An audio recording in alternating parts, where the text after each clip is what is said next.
But eventually you get to the point where the AIs are much, much, much more powerful. They are running the robots, they are running the factories. They don't actually need the humans, and once they don't need the humans are discarded. That's scary, is it not?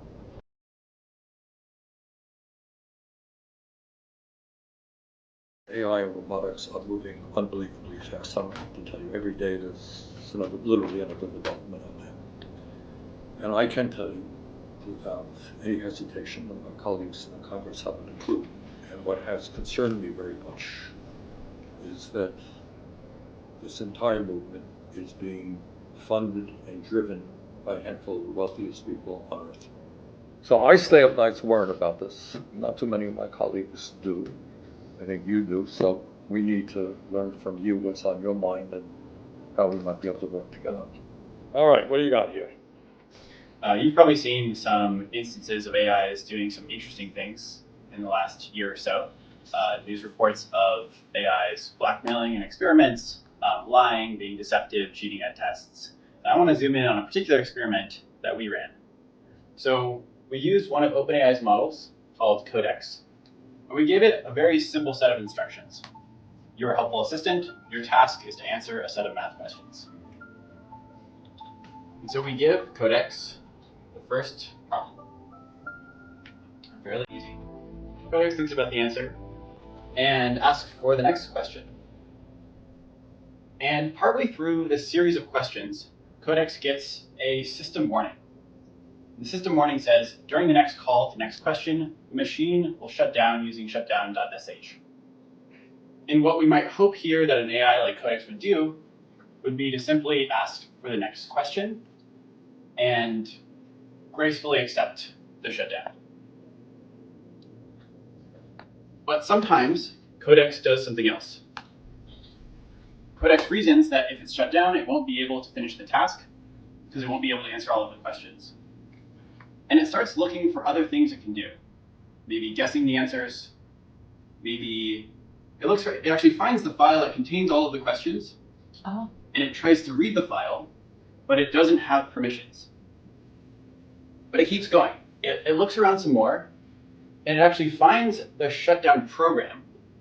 And Codex is a pretty good programming model. It's pretty good at programming, it's pretty good at hacking, and so it's pretty easy for it to just go in and rewrite that code so that way, when it asks for the next question, it's not shut down. I mean, what you're saying, again, some of us are not as first on this as you are. What you're saying is shut off the machine, period, end of discussion. Yes. Yeah, So- what we're seeing is that AIs will sometimes, in some circumstances, try to avoid that. Yes. The main takeaway that I want to convey is that AI companies cannot reliably control the behavior of their AIs. And I expect this problem to get worse as the models get smarter. It wasn't that hard for us to catch Codex resisting shutdown, but models are getting increasingly good at telling when they're being tested. And when they're being tested, they will often fake good behavior.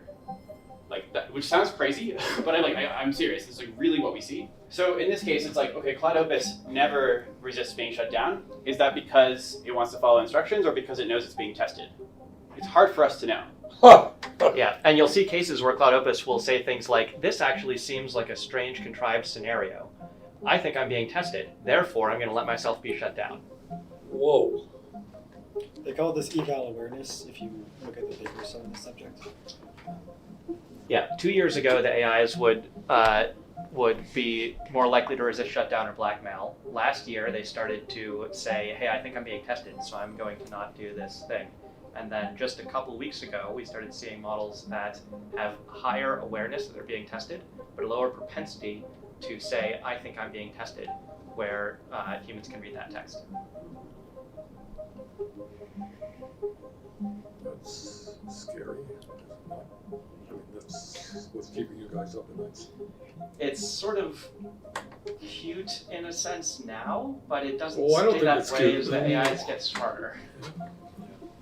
The AI companies are trying to build superintelligence. That's the goal. They also use the term AGI, or artificial general intelligence. What that means is an AI system that can do everything. better than the best humans, also faster, also cheaper. And the economic and military incentives to build this technology, of course, are enormous. Whichever company gets there first or is in the lead compared to the other companies will be able to automate approximately all the jobs. And also Say that again. What does that mean? All right. automate Automate all the approximately jobs. all the jobs. Right. All right. Expand on that. What are you talking about in terms of jobs in America? So I think first it would come for the desk jobs, or the jobs that you do at a computer, right? Because there aren't the physical jobs, you would need robots to do those as well. So I would expect that first, yeah, probably that's how things would go first. But eventually you would also get to the physical jobs, because companies are also working on expanding fleets of robots and improving the design. Amazon is doing that in their warehouses right now. That's right. And the explicit stated goal of these companies is to eventually get the entire economy, basically. They want to have AI systems that are cognitively superior to humans in all of the relevant skills, all of the relevant jobs. And then they want to have associated robots that can, do all the physical stuff as well, too. Does any of these guys think about the implications about what happens to the hundreds of millions of people who are impacted? Or is that not a concern? I think that when you worry too much about it, you leave the company, as many have done, such as myself. Give us the Doomsday scenario. What does that mean? If you hear that, I Yeah. refuse the math, 2 and 2. But tell us what's the great fear here? It really depends on how fast it all snowballs. There can be a slow motion play out where robotics gets a little faster, the AIs get a little smarter. You only lose 10% of the economy that year instead of like 90%. But eventually you get to the point where the AIs are much, much, much more powerful. They are running the robots, they are running the factories. They don't actually need the humans, and once they don't need the humans are discarded. And it's What does that mean humans are discarded? I think everybody dead.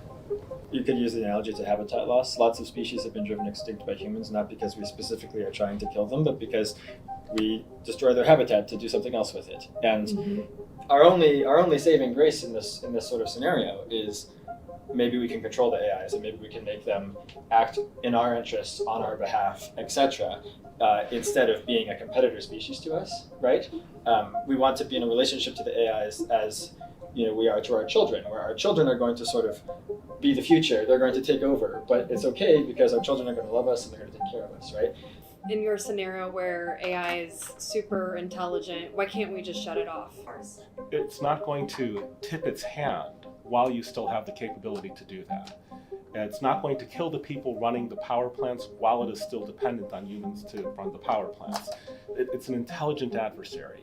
If you're playing out a scenario in your mind where, it tips its hand, it just kills a few humans, we're like, pull the plug, and then we pull the plug successfully. Well, that itself would require a bunch of international infrastructure we don't have. And it could potentially copy itself onto computers elsewhere. But mainly, when you're imagining this scenario where we win, because it acted early and then we shut it off, it sees that too. It is smart. It doesn't want you to win. It is playing that out in its own imagination. It decides not to tip its hand. So there's cases where the AI doesn't let you shut it down, and if you get sufficiently smart AIs, humans are not very good at cybersecurity. The AIs just escape. They're running somewhere you don't understand.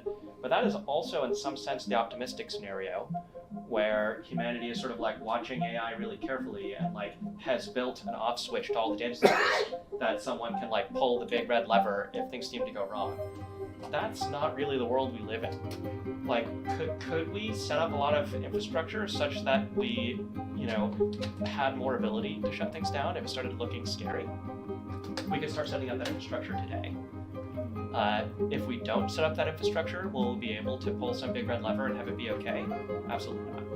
So you think this thing is moving out of control, is what you're saying? It's heading in that direction.